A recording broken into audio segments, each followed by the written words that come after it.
Does celebrating Halloween carry spiritual risks? Did you just see the spider? Yeah, I didn't want to tell you about that one, see if you saw it. It worked. We are going to be discussing Halloween and Yes, we are. the issues that some Christians have, particularly evangelicals, but other groups within Christianity as well. What are the issues that people have with Halloween? Yes. What are the issues? It's a great time had by all. It is. What is the issue? I want to particularly, as a queer person, I just want to lift up how it is like a high holy day for gay folks. For the LGBTQ plus community, we can talk about that more later. We'll get into I'm that very later in the excited about episode. that. Like they call it Gay Christmas. Cakers. I love this. This is going to be fun. Well, I guess we should always start with my traumatic story. That always yes. helps. Please. Yes. Yeah, it's not funny, but it is funny because they are very entertaining. Well, so I grew up, for those of that don't know, I am the only child of that was caught in a divorce. Pre-divorce, I loved Halloween. My best friend Stacy and I enjoyed it. We would do our own little couples costumes, if you think about it. Not that we were a couple, but we just always could like decide together. One year we went as twins, which is really funny because people actually thought we were twins and couldn't figure out why we were dressed the same for Halloween. And I was like, well, we're not twins. We're not even related. But anyway, that's another story. But we were adorable that year. That was my favorite. So then, unfortunately for me, my parents divorced.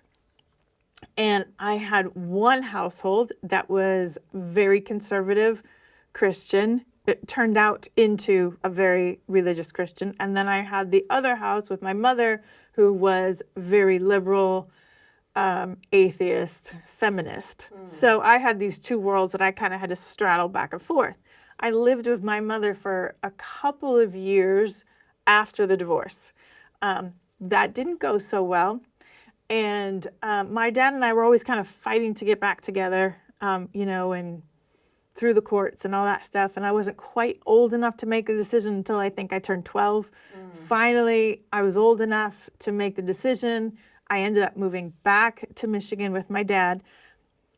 By this time, however, he had met my stepmother, who was much more religious than I was used to.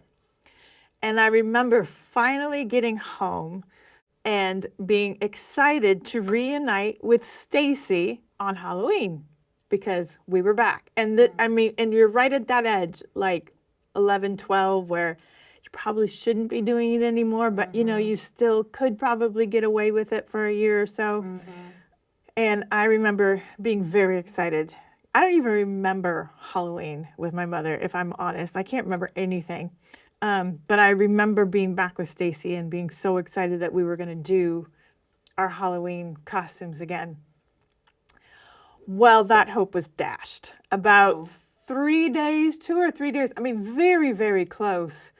My father comes to me to tell me that they had discovered that Halloween was from the devil. And since now that we are a Christian family, I was not allowed to participate. Which I found bullshit. Sorry for those of you that don't want me to swear, but it was bullshit. And I was devastated because I knew I was close to the end.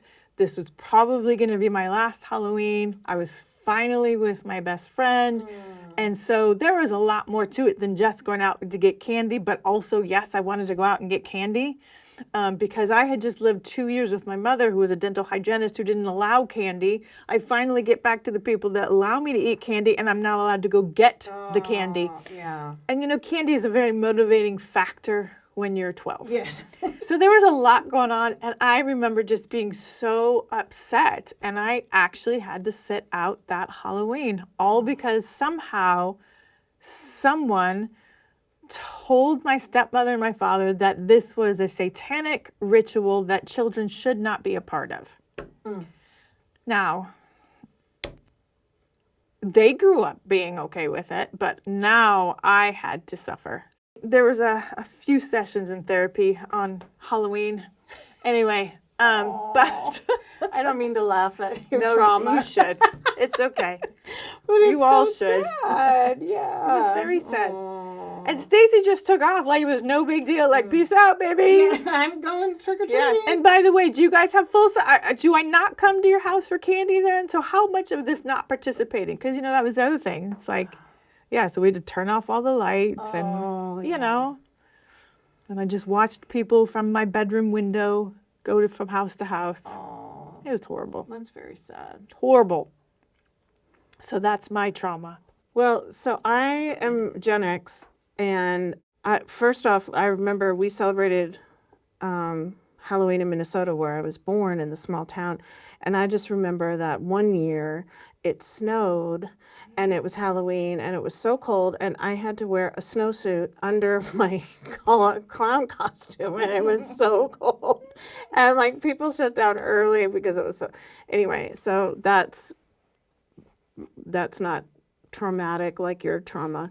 And then the other thing, I don't know if you remember this, but in the 80s there was like all this worry about like razor blades and Yes. the Snickers bars or whatever, you know what I mean? And so like there was that whole thing.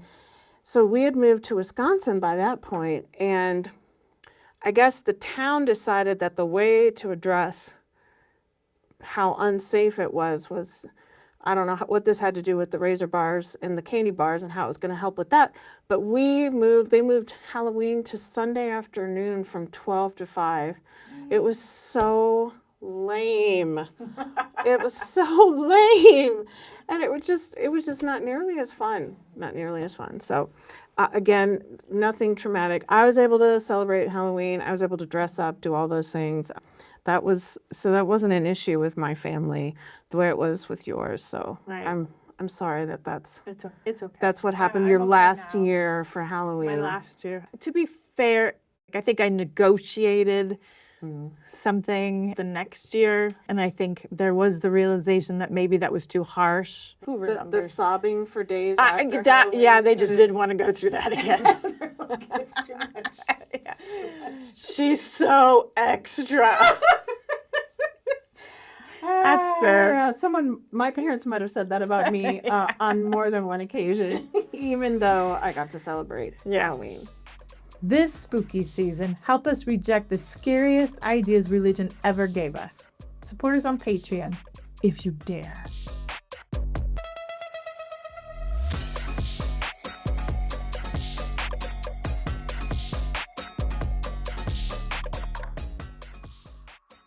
We found an email that has come out just recently, September 17th, 2025. It was originally written in 2021, but been updated in 2025. It's from Focus on the Family, our favorite evangelical Neighbor. neighbor here in Colorado Springs. Favorite being in quotes. And so they have an email that went out, and it's talking about the things to consider if you're going to celebrate Halloween as a family or not. And does it carry spiritual risks Right. to the occult? Are you opening anything? Are you opening your child up to the occult and things like that? So, Well, what I find interesting is this writer, before she even gets going on whether or not parents should allow their children to participate in Halloween, she has a very personal story about when she was a young parent. It was 1984.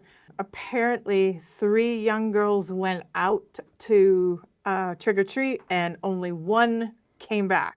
And that was a very big deal, and it scared a lot of the people in Decatur, Illinois, which was her hometown. and not that far from where I lived in southern Wisconsin, honestly. So, Yeah. and I would have been 12. The oldest one was 12. What the interesting thing is, it's like, okay, so a tragedy happened on Halloween. Does that mean now we shouldn't do Halloween? And according to her, no. And she even says, you could argue that crimes are committed every day of the year, and you would be correct. Nonetheless, because Halloween so often centers on darkness, death, and the occult, the question lands differently for us as Christian families. But I think that's the whole, that right there, that Halloween often centers on darkness, death, and the occult. That's, I think, probably part of the issue. Where do you think she gets that idea? Just because... So there's a couple of things I think. One of the things that the people in these circles will point to is Bible verses like Ephesians 5:11 have nothing to do with the fruitless deeds of darkness. So they're connecting Halloween with this, although Halloween would not have been at all in the mix at that time. It wasn't a thing at all. It's interesting because as with so many things in the Christian tradition, there are pagan roots there are non-Christian roots to the practice of Halloween, the holiday of Halloween. There's a Celtic tradition, a Celtic festival called Samhain, spelled not how it sounds. Yes. So we had to practice how to say it. That's right. But it's Samhain, and it's held on November 1st, and the Celts believed that it was a time when this world and the next world, that they were very close together. It was a liminal time. And so in the idea in the veil is very thin. Yeah, it's like the idea of thin places in Celtic theology. And so it's easy to connect to those who have died and those, who have gone before.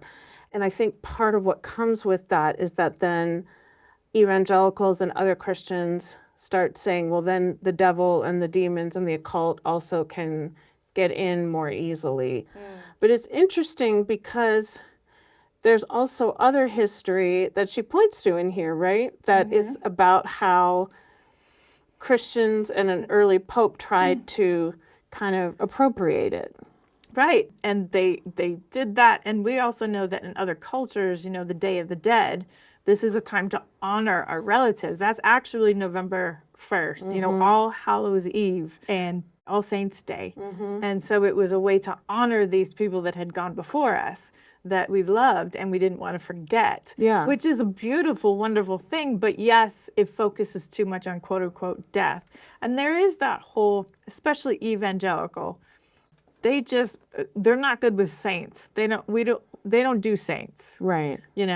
And you definitely shouldn't talk to your ancestors that have gone before you. They are kind of big right now, though, on martyrs. What? Yeah.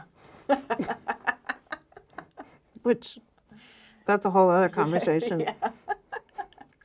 So, because of that, and I think that's where it's kind of interesting, is that, like, as we said, this is a thing from the Pope. The Pope comes in, the Catholic Church comes in, who's very big into saints. And yes, you can pray to saints and, honoring those that have gone before. And, evangelicals just got kind of pushed out of that and that whole idea. And because you're dealing with dead, and let's be clear, I think we talked about this a couple weeks ago. Christians don't deal well with death. No. They really have an issue with death. Dead people, dying, grieving, it should just be all, what is interesting, even though there's so much clamping down on fun stuff through evangelicals, they definitely lighten up death. They don't want to talk about the bad stuff of death. Because it's like, again, it's all fear-based. So in this letter from Focus on the Family, they have warnings about idolatry and not following the customs of other religious groups around them, like the Egyptians or the Canaanites. And there's worry about idolatry, and that people are, by celebrating Halloween in any form, that you're somehow idolizing something other than God. They point to a few passages in the letters of Paul about sacrifices of pagans in 1 Corinthians. The sacrifices of pagans are offered to demons, not to God. And in Galatians, Paul cautions against turning back to special days, months, seasons, and years tied to former pagan observances. So these are Bible verses, because there's always something in the Bible that they have to point to show Right. why it's wrong or whatever. But Right. that's what this person is pointing to, is what is going on there. So Which I find that interesting. It's like, I mean, this, and again, I feel like this is a fear thing. I feel like, especially because of the story that is at the very beginning about these 3 girls from Decatur, Illinois, that this idea that there are sacrifices, it's always some virgin that's going to get sacrificed, some little girl. And it's like, wow, that, and that those little girls are being sacrificed to demons and devils because the veil is so thin. Yeah. I mean, it's really interesting for people that didn't want, and we talked about this in the last episode. Women were not allowed to read novels. We're not allowed to play pretend or be actors, and all of this. But yet, this is a great imagination, what's going on here. Maybe if they acted more, they would get out that extra, fear and imaginations, so you wouldn't have a problem with Halloween. Right. Well, and it's interesting too, because you think about some of the dynamics when you think about this story of these girls being kidnapped and then 2 of them being murdered and only one of them returned home on Halloween. Being in this country right now, I think we can't ignore the way race plays into this, because those were white girls. It's different when it's white children versus children of color, of any kind of color.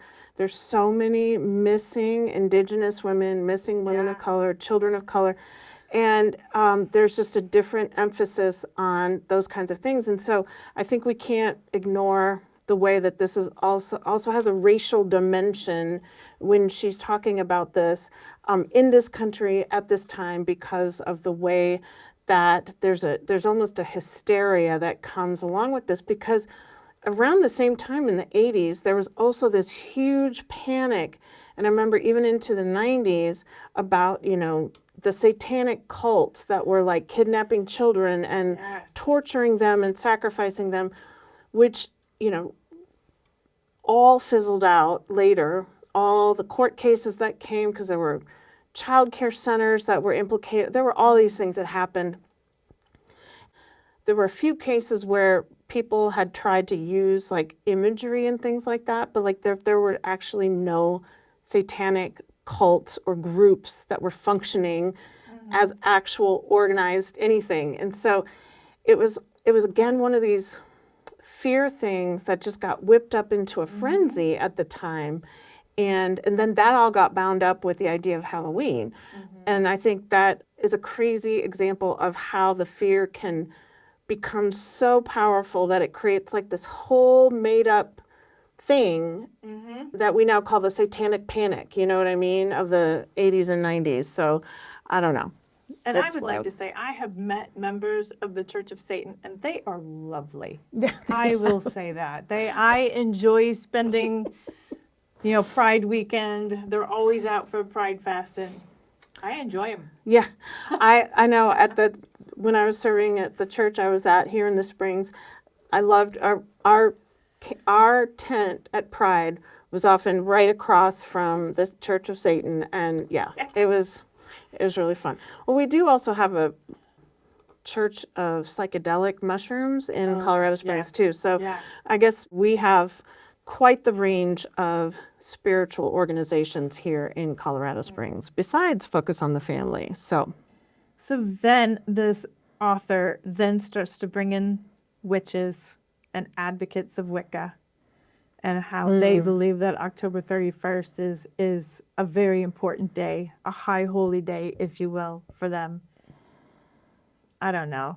If I were starting a religion or a thought process, and I knew that there were a group of Christians that were scared of a certain day, I would totally make that one of my high holy days too. Just for fun. So that's a really interesting piece of queer history, because the thing about Halloween is that often what happened in this country is that there were laws on the books about people cross-dressing against their gender. Right. And so, people would get arrested or something like that for being a cross-dresser. However, on Halloween, you could dress however you wanted to. And so people who had different identities, different sexual orientations, gender identities, they were finally free on Halloween to dress however they wanted to, and they were not arrested. They would not be arrested for things. And even straight, heterosexual, cisgender folks would sometimes, quote unquote, cross-dress, and I mean, you've seen the football players dress up as cheerleaders, things like that, you know what I mean? And so it became a really special kind of underground holiday in the queer community, and some people started calling it the gay Christmas, and I always referred to it, in MCC as high holy days for gay folks, because it's such a big deal. Like, people start planning their costumes sometimes months in advance, and it's a time to really be able to embrace your queerness, I guess is a really good way to say it. It's a day when everyone is outside the norm if you're dressing up and doing things. And so so everyone is technically being queer. I mean, Halloween is really kind of a queer holiday when you think about what the word queer really means. Which I think if you keep going on this, you're going to make the Christians' point that we shouldn't be celebrating Halloween. Well, but to be fair, it's also very over-sexualized. This is when women don't just get to be a nurse, they get to be a sexy nurse. Right. Or sexy kitty. Wow. That's like a sexy maid. Like, it's really funny. It's almost like this whole role playing all of a sudden that just happens. That's true. That's definitely become big in the last couple decades for sure. Again, probably underscoring why evangelicals and some other Christians might not be big fans of the holiday. Well, there were a few more things I wanted to share about the gay Christmas whole thing. It used to be like, it was kind of underground, but then they became more well-known and more public in some places. And so police started cracking down more on that. And the evangelicals and the conservative Christians started saying that these queer Halloween gatherings were depraved or dangerous, and like kind of were echoing the satanic panic kind of thing, fear that was going on at the same time. And then the other thing that happened in the 80s, after the AIDS crisis started, then of course it was like these events were spreading disease or they were immoral. And so then that was how some communities justified restrictions and greater police presence around these kind of queer community celebrations.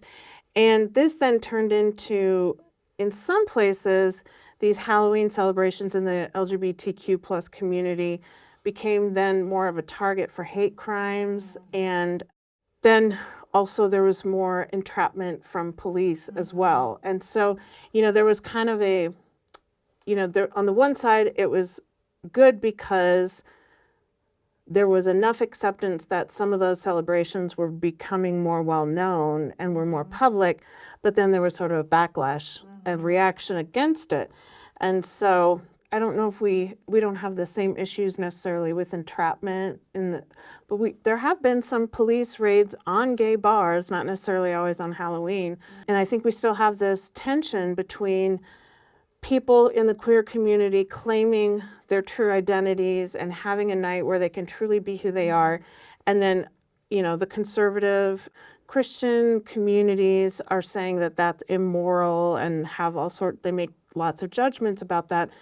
And so there's always this tension in a lot of communities still, especially in some place like Colorado Springs, where you've got people embracing who they really are, and then you've got backlash from people who don't understand what that means and why it's so important to the queer communities.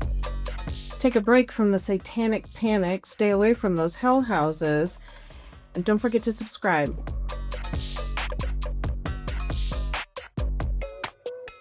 So I guess the other thing that started happening in evangelical circles, I know, and in other groups, but they started doing harvest festivals instead of calling it Halloween. Yes.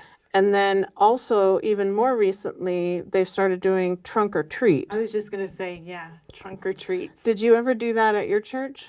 No, I think we did. I think I inherited, now that I think about it, I think I inherited a huge harvest festival kind of a thing. And we had a great parking lot. So, you know, we could absolutely do the trunk or treat. And then kids would have to dress up like in Bible characters, which is, you know, because you couldn't be a ghost, you can't be a witch, you couldn't be any of those things associated. Got it, yes. You could only be a Bible character, but not Satan, because that would be bad too. Even though you could find Satan in the Bible or a demon in the Bible, don't come to Harvest Fest dressed as Satan or a demon. Got it. That's not the right Bible character. Yes, okay. And trust me, kids have tried. Of course they have. That's what being a kid is all about. Trying to push those boundaries. Yes. Push those boundaries. Absolutely. And be somebody you're not just for a day. I think that's kind of the fun part too of it, is just to experience something else. And you know, I just always thought it was really fun if people couldn't recognize who I was because my costume was so good that it, you know, actually hid who I was or whatever, you know, so they couldn't, they were like, oh, that's Alycia, you know, or whatever. So yeah, I think that is a fun thing. What was your favorite costume that you ever did? I remember one that was really easy that I did several years because my mom made the costume was like this clown thing. And I had a white mop for my hair that would hang down over the side and then with the colorful face and stuff, you know, and you could wear whatever you wanted underneath. Like it was really easy. That was the one I wore the year that we had to wear snowsuits. Yeah, that was always such a downer. I know when the weather doesn't participate. Yeah. Now, like clowns, that's a whole nother issue. Clowns have gotten really scary for people. Really Did scary. you freak people out? No, I don't remember, like when I was, because I was, you know, that would have been in the 70s and, you know, the whole Stephen King thing stuff, that wasn't quite there yet. And so I don't remember scaring people, but I certainly know just a few years later, clowns started getting really scary to everybody, understandably so. Yeah. They can be really creepy. They can, especially when they're just Did you see the clown that kept popping up in Britain? Like, it would just show up, like, on a street. No. Oh, gosh, freaks me out. I get chills just thinking about it. And So that's happened recently? In the last couple of years, okay. like, there have been, like, clowns that just pop up in these villages. Oh. And people are like, you know, freaked out. Like not a person, but like a... No, a person dressed as a clown. Oh, okay. Yeah, just walking around. Or just standing there staring at everybody. I was just messing. God. It's just, ugh. And that's the funny thing. Something that was so, like, I mean, just supposedly would bring you joy, you know, has now turned into a very evil symbol that scares everybody. And again, that is like a perfect, like, example of like things, like how things can just get taken, you know, and again, our imaginations. And here all these Christians have all these, you know, imaginations of what Halloween is, and so that's why nobody can do it, instead of just enjoying the fact that look what our minds can do. Right. And let's have some fun with it. Well, and that creativity side of it, I think, is amazing too. Like when kids make their own costumes and go with their own themes, and it's just amazing sometimes. And there's not a lot of times you get to be that creative in that way. You know what I mean? Especially since we don't celebrate, like some, especially in Europe and places that have a really strong Catholic background.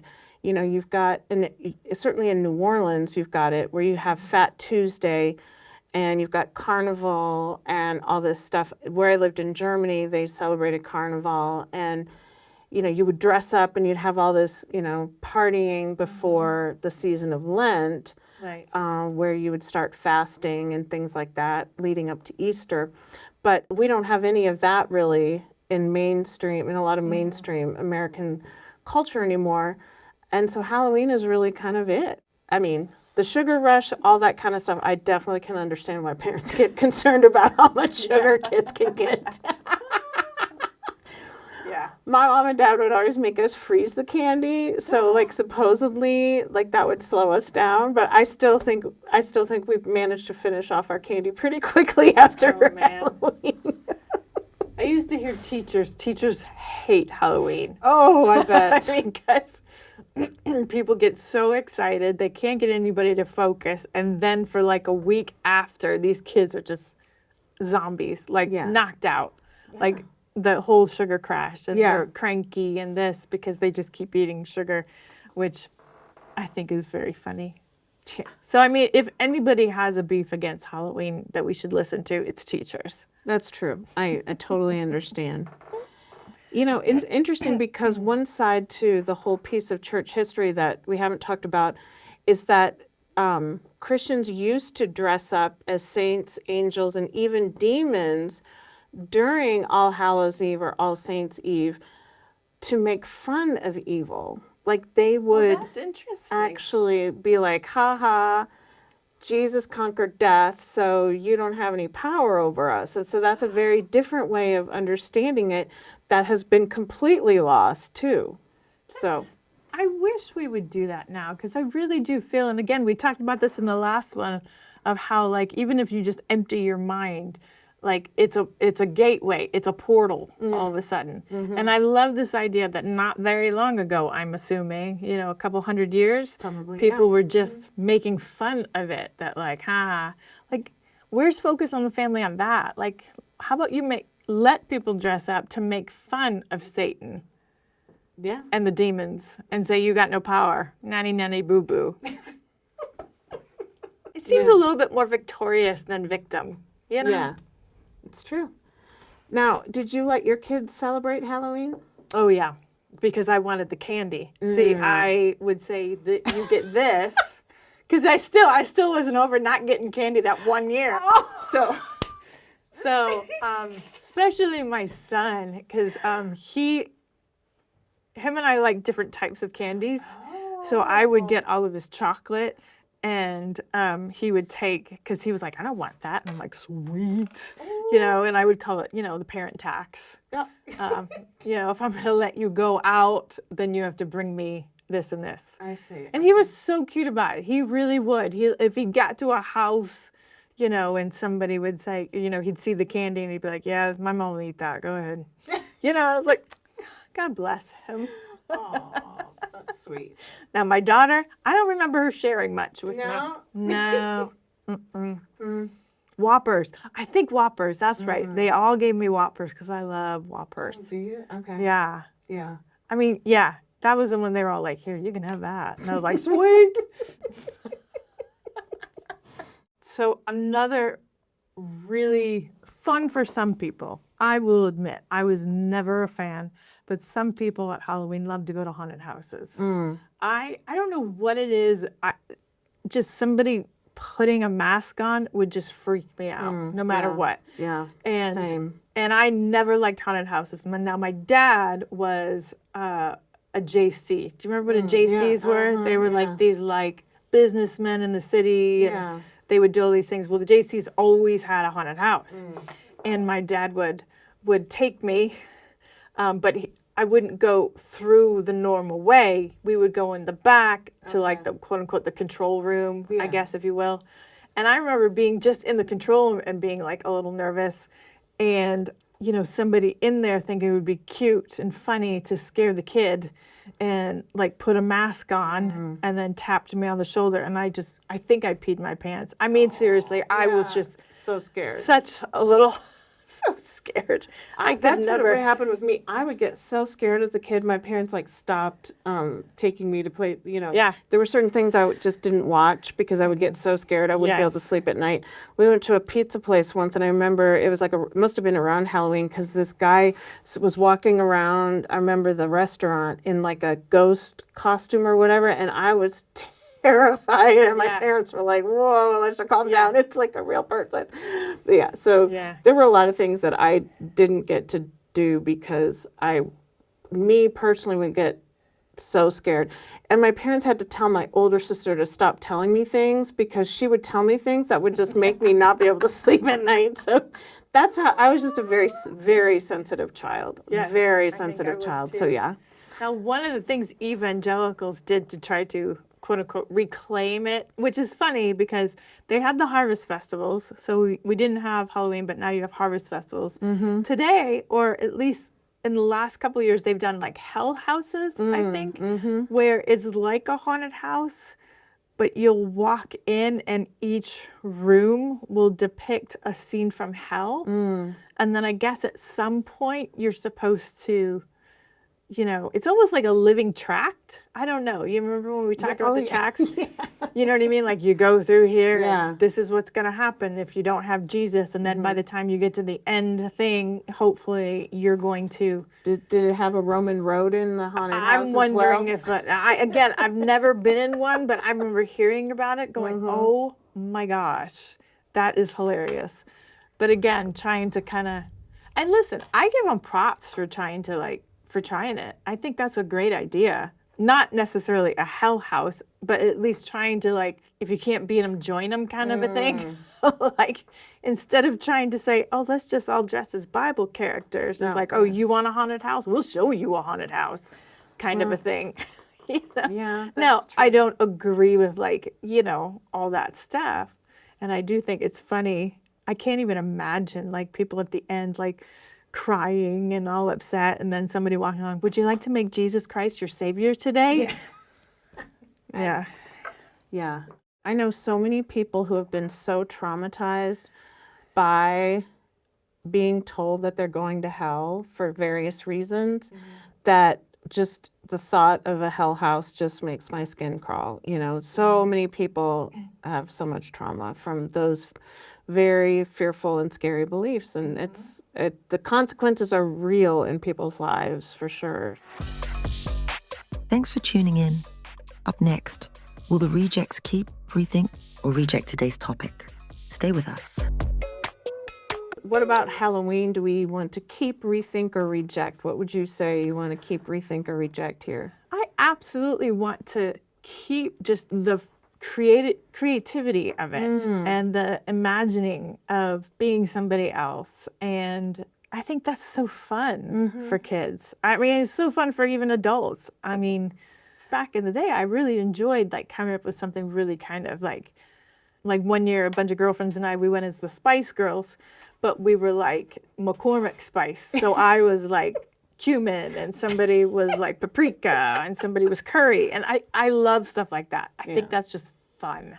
So I definitely want to keep that because I think I love that part. Yeah. It's just so fun. It brings smiles to people's faces, I think. And I love to see little kids dressed up. It's so fun. All the princesses or because a lot of times too, if you think about it, when they're so young like that, they're really just whoever they choose to be for Halloween is who they want to be when they grow up. And there's such a beautiful kind of an innocence to that. Unless, of course, they have an axe in their head and stuff. But, but I'm talking little ones. Yeah. Thanks for clarifying. If a 5-year-old walks up your door and they have that serial not killer. So much. Serial killer costume. Yeah. Maybe yeesh. I absolutely reject this connection to the occult, to it allowing the devil in, whatever it is, demons, what kind of spiritual influences are you bringing into yourself or whatever. I reject that. And I think that, having a celebration is really important, a time to really just kind of let loose a little bit and enjoy. And, the piece of remembering people who have died, I think that's really beautiful. And I think that's really important. And again, I think that's something that would be really important to actually lift up more of. Yes. Because we are so, as you said, terrible at really being able to deal with death, at being able to deal with grief and how complicated grief can be at times. And it's we had that episode where Betty came on and talked about the death of her son. And, people just so quickly are well, you're not over this yet. And Granted, that was a death by suicide, but even deaths for other things, people think you should get over it much more quickly, or you shouldn't be sad anymore or anything like that. And so I think these opportunities to remember our loved ones who have died, it's a beautiful thing, and I think that's something we could really reclaim as part of our Halloween, post-Halloween celebration. So We, in our house, we do an ofrenda, Dia de los Muertes. And, we have pictures of, all of our family members and friends. And it's gotten to the point now where we have people asking us if we will put a picture on our ofrenda for somebody that they knew, which is, I had to be like, well, technically, you should, but okay, I'll do it. But, because it's like, I don't know this person. Yeah. But it really is neat. I love every year to pull out the pictures and then stop and go, oh, yeah, so-and-so. It just gives you that moment to just remember and say, yeah, I miss you. And so I enjoy all of that. I think what I want to reject, which is really an interest, and I'm not even sure how I'm going to say this, but I want to reject the fear around Halloween. Not necessarily the, ooh, spooky, but like just the fear that something's going to happen if you, put a witch's hat on. Just that seemingly irrational fear that the demons are going to come and get you and possess you and do all this stuff if you participate in, Satan's high holy day or whatever they think it is. right, yeah. You know what I mean? And it's like, okay, again, that's not a very big God if you think it can go just that quickly. So we would love to hear your stories about Halloween and any experiences you might have had where you had to give up Halloween, or something traumatic like what Christine went through. If you were ever part of a hell house, we'd love to hear more about that. And have a happy Halloween.